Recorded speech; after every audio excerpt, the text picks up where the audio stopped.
architecture and the fact that she's very easy on the eye. Drawbridge is broken. We were just getting into funding, and we could talk all day about that. So we are going in the back door, and it's a hike down through the killing field. When we walk down, you've got loopholes, which are your rifle ports and cannon ports that are going to be pointed right at you. So just imagine yourself as the enemy. You're coming in from this direction, because where you park, what Advanced Redoubt is all about. Redoubt means fort built in conjunction with another. And what they were trying to do is to protect the landward side of the Navy base by constructing this fort. I would give you all your rifles, and I would dig a 6-foot trench, and I would want you in the trench to fire back out this direction. I would want you guys lined up all along the wall here, firing back out this direction. And those trench works ran from Bayou Grande, that body of water that you passed over. Did you come in the front gate or the back gate? No, but I know where it is. Yeah, okay, I don't know what gate y'all came in, but you came over a bridge to get here if you came through the front gate. It connected from Bayou Grande to this fort, to Fort Barrancas, right up the road here where I just saw you guys, and then up to Pensacola Bay.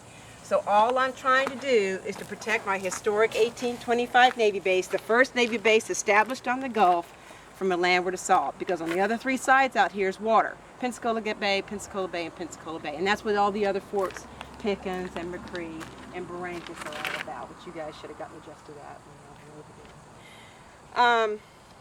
There was one, oh, what's interesting is after September the 11th of '01, the military base had no protection at all on this landward side of the Navy base. I always thought that interesting. And after September the 11th, they erected this huge chain link fence. So what I think is interesting is they were thinking the same thing as they were 200 years ago. So, interesting note here. Okay, we're going over the wall. If you can't make it, we'll wait for you if you want to hike around and come along the. Maybe they did say Pensacola. Woo!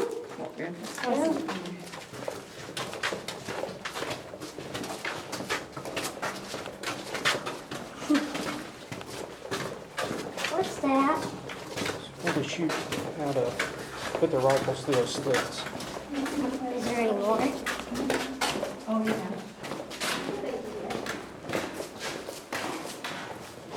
Okay. Well, welcome to nothing more than a big gun emplacement, because she's not designed to hold people at all. She's just designed to hold infantry and cannons, and so what you're walking past back there is what you're seeing here. These are the loopholes.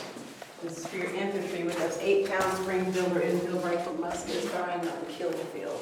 Okay, so you have a cross rifle fire from not only upstairs but downstairs as well. And if you've never seen the muskets fired, they produce a lot of smoke, hence the chimney up here, and it also assists the movement of smoke from the cannon. It's a small cannon, you can tell. Look how close the traverse slabs are. This granite traverse system is to the port, or the opening, the embrasure of the cannon. Now, was that open at one time? Yes, sir, good question. The cannons were mounted in the fort. The reason it's all sealed up is, Gary mentioned that, they sold the tubes, melted them down for World War II, and for vandalism purposes. If you don't have a Ranger over here, even on a military base, this place will get vandalized. So everything is sealed up.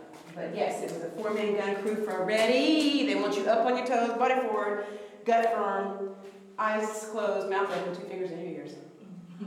Hang fire. And I'm friggin' echoing in here, and I'm just yakking away. So you can imagine how deafening it was. And I'm not going to cover everything, it's just too hot. So anyway, they would fire. What you're doing is spraying glass and nails. Okay, that would work. And hot smoke out the way there. Once the can was fired, if you needed to get in there, there it is. This is the gunpowder magazine. There would have been bars here to keep you and I out. There would have been a barred door right here to keep you and I out. There's pretty strict guidelines for coming in. Bars here. They want socks over your shoes for spark prevention. And this is 1 out of 3 500-pound gunpowder magazines in the fort.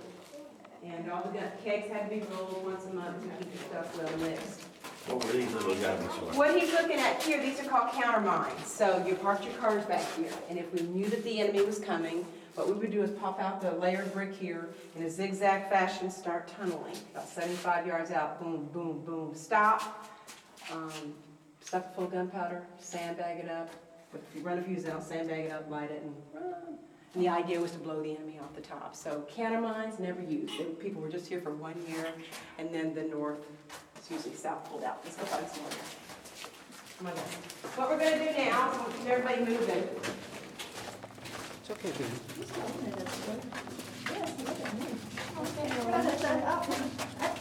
Betty, you can stand up. I'm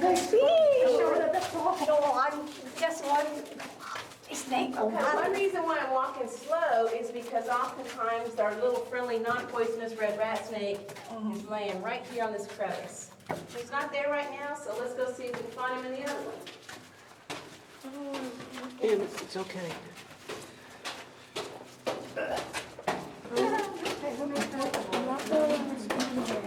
You didn't even have to bend over, did you, Benny? No, I didn't. I'm afraid I might see those buffalo snakes. Is there any snakes up here?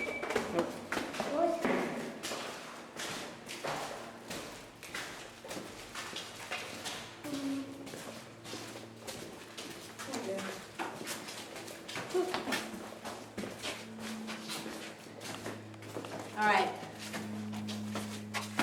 Blunt craftsmanship that went into building this fort, because in 15 years, it was about 6 million locally made brick. And the thing is, for the black slaves out of Mobile, is they did not have electricity. So all this was filed down by hand. You've got a brick in one hand, a file in the other. And you can still see all the original hand marks, file marks, on a cutting of these brick here. Precision arches, straight down the line, coming to a... And the slaves did that, huh? And the black slaves did this, yes. They were not labored right now. It's too dang hot. Mobile knew that. But the point that I want to point out too is, look at the, Hit it with a file. yeah, it's all still holding together really well, except we do have a few problems with the rain filtering out the lime from the mortar, which is made out of white sands of beach, water, and 90% lime, which just like a cave starts forming these stalactites. So when we do receive funding, just above his head here, you can see where we've repointed the mortar there. But we try to hold it together as best as we can. She is probably in the worst condition of all the forts. Pickens and Barrancas is about in the best, but Pickens is inaccessible because of the road problems that we're having out there from the hurricane activity. But pretty. They just don't build them like that today. A hole, Where does the hole lead to? the ground. Where does the ground lead to? Okay, what you're seeing is the drawbridge for the fort, and this was the main entrance, obviously, into the fort, and it is in the up attack position right now. Actually, if it was down and we knew the enemy was coming, we pull 2 pins on lead counterweights, the thing just flies up. Okay, to get it back down, I think you saw the hand crank over there. You hand crank her back down. Okay, she's broken. She's been broken for almost 2 years now. Hopefully there'll be a push in the next administration. It's always either war environment. We've been in a war, so we've been down for about the past 8 years. It's nationwide. It's Grand Canyon. We made the front of National Geographic magazine a couple of months ago on the 400 Park Service sites in the state of them. So that's why the motor still broke. But nonetheless, I would want you guys to sally forth into battle back out the opening. That's why it's called the Sally Port. Behind you is the parade ground, tiny fort. I tell you guys that before everybody kicks the bucket, you need to drop that $200 and take that boat rider plane ride out of Key West to Port Jefferson, Dry Tortugas National Park, built on top of a coral reef. Her parade ground alone is 16 acres. So you can imagine how big that fort is.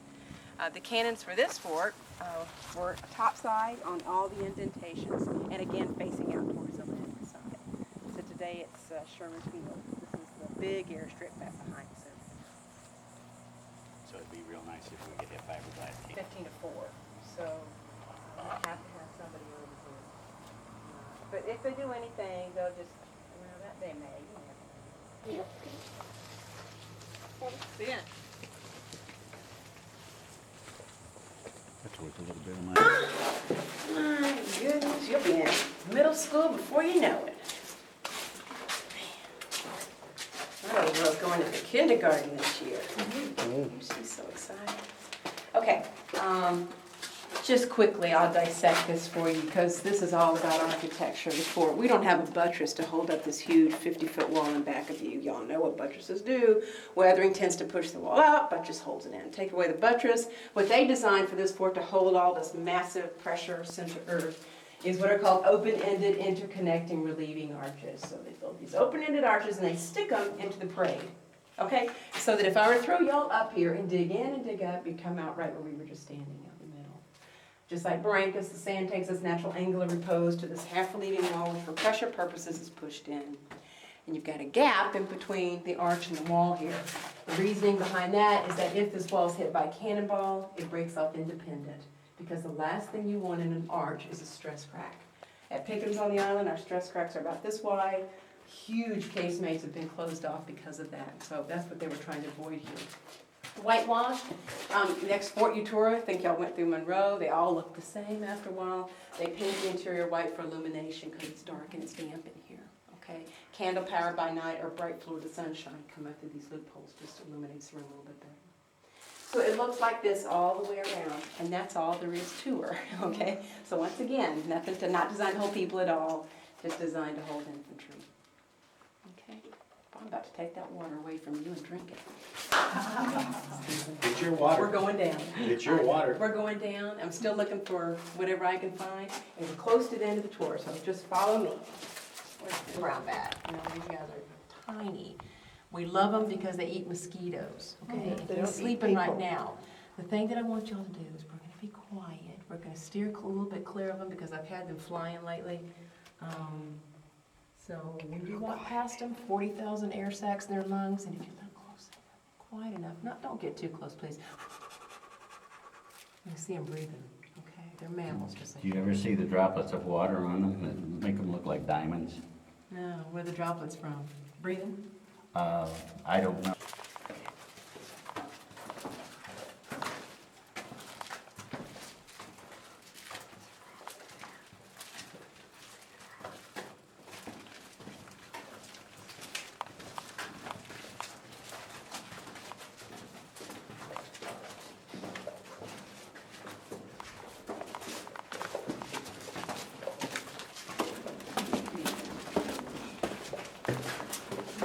Should have told y'all what to do if he starts flying, because the other day he flew and everybody's like, "Ah!"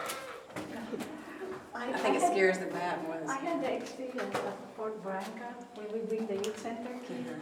And he keep a shouting. Okay, see this drawbridge? This one's down, but you saw how the other one was over the other place? It was up. So, What's up for Mama? she's in here. Come on. See, when they wanted to keep somebody out, they would just close this. And you saw how the other one did? That was closed. Ben, Huh? you saw how the other one was closed? You know, Yeah. we're looking at it. You wanted to keep somebody out, you just flipped it up and kept them out. There's I know, that's what they shot their guns with. See? almost everything it shoots must be powered by gun. Remember the cannon they were shooting yesterday? Uh-huh. That's where they keep the powder to shoot the cannon. What are you doing? Taking your picture. All right. Sport. Mama? Where are you? Wait right there.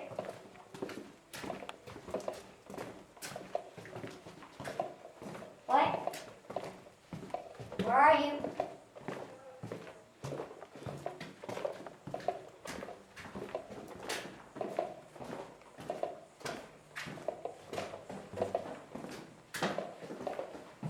Mama. Wait. Go.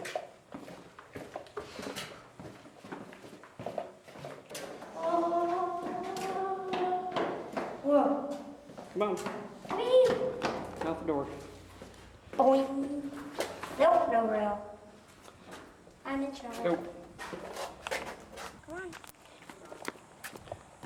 Why are the steps so bad? They're old. Can they hold us? Yep.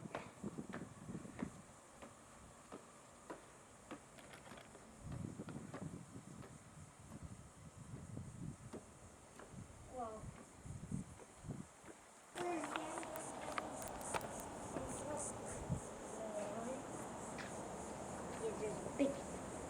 Where's Mama?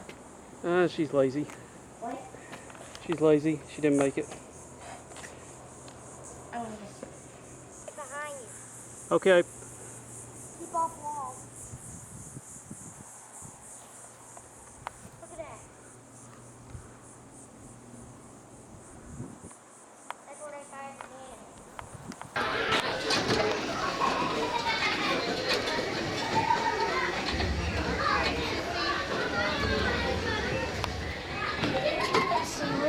Does this thing have a sonar? Sonar? I don't know. What you doing? Flying. Oh, that's Are good. you recording this? I don't know. What do you think? I think so. Fly away.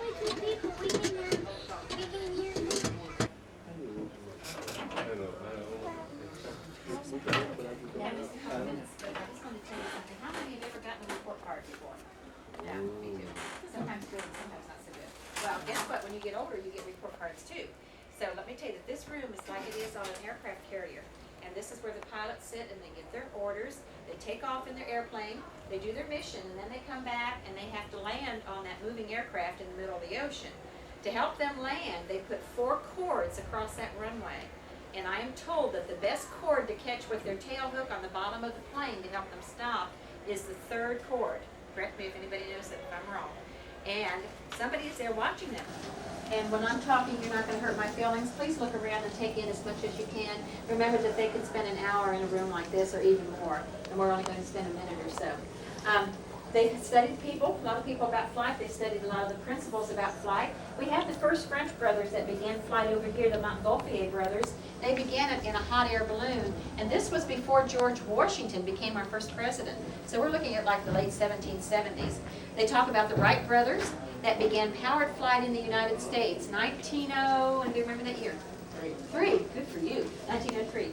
All 3 bags on that inch, all 3 bags on that inch, on every inch of my body, and every inch of your body. That's how much air you have on you right now here at Pensacola at sea level. Are y'all tired?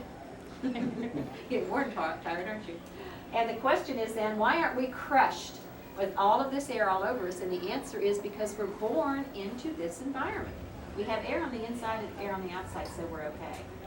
We know if we go below the ocean with the fish, we need some special equipment, and the fish are fine. Thank you all for doing that. You were good sports. I appreciate that. Later on, one is heavy, one is light. One's made of lead, one's made of cork.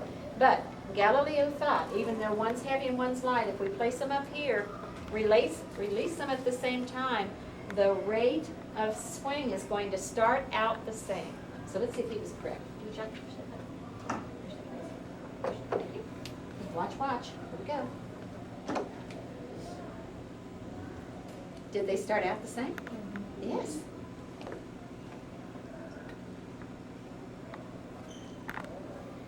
Well, are they the same now? No. Friction with the air is making a difference, and that will make a difference in your gravitational pull. If you pretend this hand's a feather, this hand's a ball, and I'm going to release them at the same height, you know what this one's going to do? It's going to pick up that air.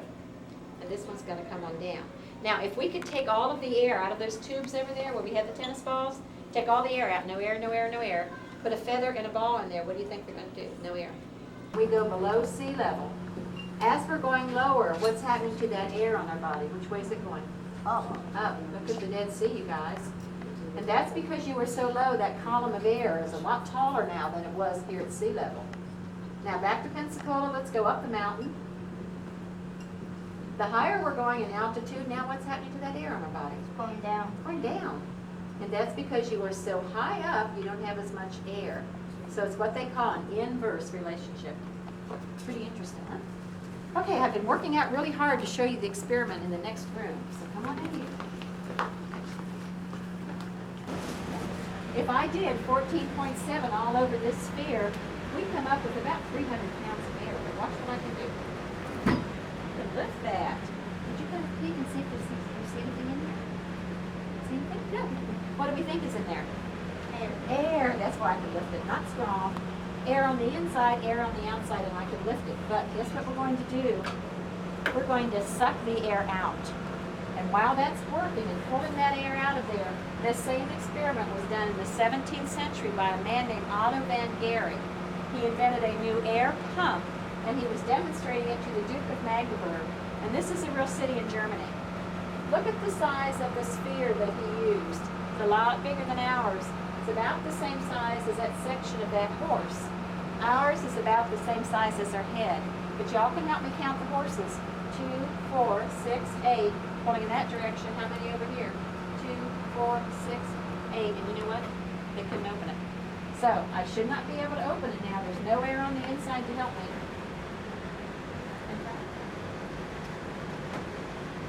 No, until I put the air back in. Listen. Now see if you can do it. There's air back inside now. Oh my goodness. Air is stuff, takes up space, has weight. Without it, we can't fly. And I don't know about you guys, I'm getting really warm because I like doing this tour so much. And I'm gonna take my jacket off, and I'm not gonna throw it on the floor because I know I don't just throw my clothes on the floor. So I went to the river. When you're all done, if you want to come over this way, you can see our diver here. In this room, they talk about buoyancy, and for us to show buoyancy, we have a Descartes diver right back here. It's a little diver. It has a hole in the bottom. This is a picture, big picture of the little diver. Hole in the bottom, red line. The red line represents that diver's shoulders.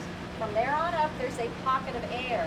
When we add pressure, just a few seconds to the water is going to transfer pressure to the air is going to condense and get smaller. Go up to that diver's head, and that makes room for more water to get to the bottom of that diver. When there's more water in the diver, what do you think the diver's going to do? It's going to sink. This is called, you might want to look it up, Boyle's Law, B-O-Y-L-E-S. More pressure, less volume. Okay, here we go. If you can see the diver's right here.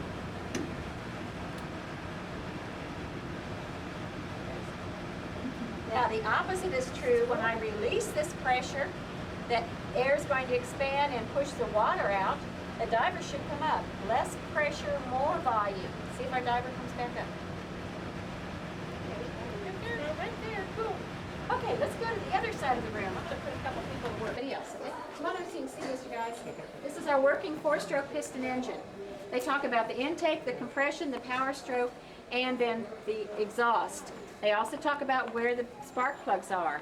Now, if you pretend that I am a propeller, I'm a propeller and I'm going to be attached over here to this prop shaft. Do you think this engine would turn me? Yeah, it would turn me. Sure. Thank you for doing that. And then they compare this engine to this one, our turbojet. I need 5 button pushers. If you haven't pushed something, haven't done anything. If anyone hasn't done something first, then there's a button left over. This is yours. Place up there? Yeah, you guys can go ahead. Okay. All right, this is the front of our turbojet and this is the rear. So if you wait till I call your color, so white button pusher, push your button.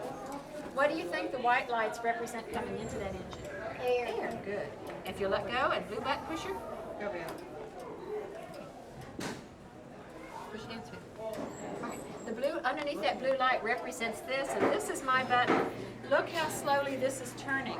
If this was to turn as fast as it really would, it could suck in whatever's down at the end of that. But let's look at our blades. They're wide and farther apart, and as they come this way, they're more narrow and closer together. So it's taking that air and it's compressing it, making it smaller and making it really hot until it gets to, if you let go, the yellow button pusher. There you go. Now that hot air is mixed with the fuel. If you let go and red button pusher, the gases from the air and the fuel turn this, which in turn turns our turbine, and then black button pusher. That's your exhaust. Your engine's going this way. They sit with their teacher in here and they figure up their own horsepower by moving weight over a distance over a period of time. And these are 8th graders. So we have one last place to show you. We're going to go back up here. One last thing and we'll be through. This is where they kept their parachutes. This is the weather office. What is this? It's the weather office. Where they do weather and cigarettes. Tooth powder, toothbrushes.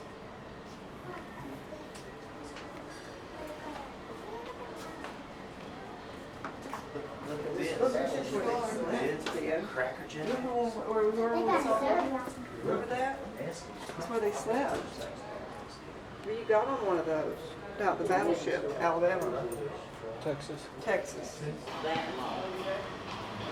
Yeah. What's that? said, hold me down. Airplane? Yeah, look, guys up there working on that plane, getting it ready. And this guy.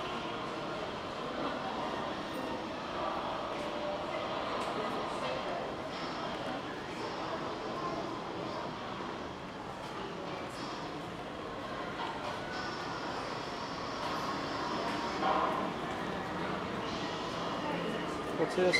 Sick bay. Okay. They're going to the doctor's office. Now, where's the wolf?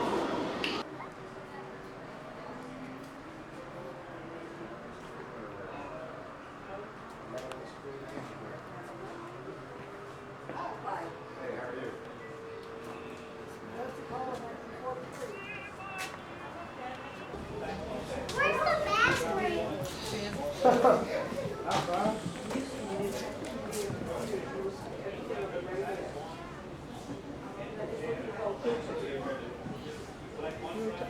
When we talked about the ice, this ice would go on the top. That's an electric refrigerator. Oh, it's like, well, the motor's on the top. A horrible example.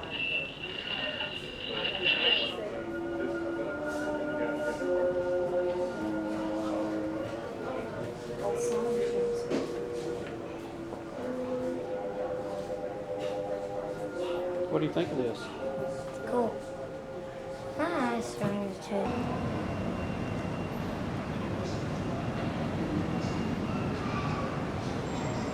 Daddy?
So what do you think of these? They're cool.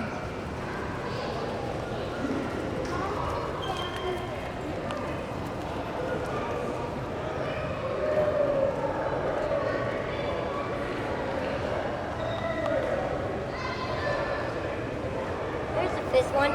I don't know. Ben, you gonna tell me about that plane?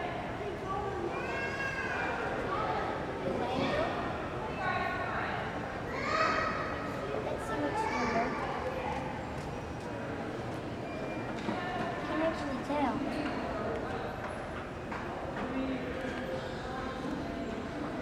Do you? Keep walking. So what's your favorite part so far? All of it. All of it? Do you have any planes you like more than others? I like all of them. You don't have a favorite? They're all my favorite.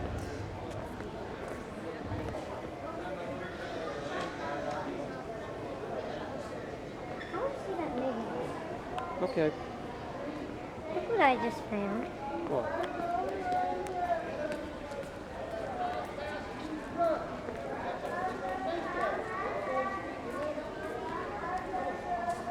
This is what it faced to be.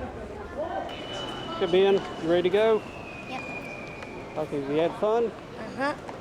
What'd you like doing the best? All of it. Okay, let's go. Which one did you like the best? I don't know, they're all good. Yeah. This one is fast, even though it's powered by propeller.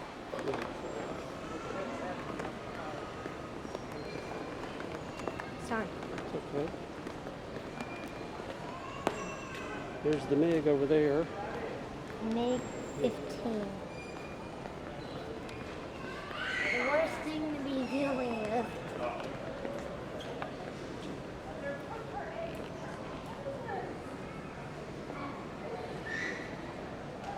Okay, say bye-bye to the museum. Bye bye museum, bye bye planes, bye bye aircraft carriers.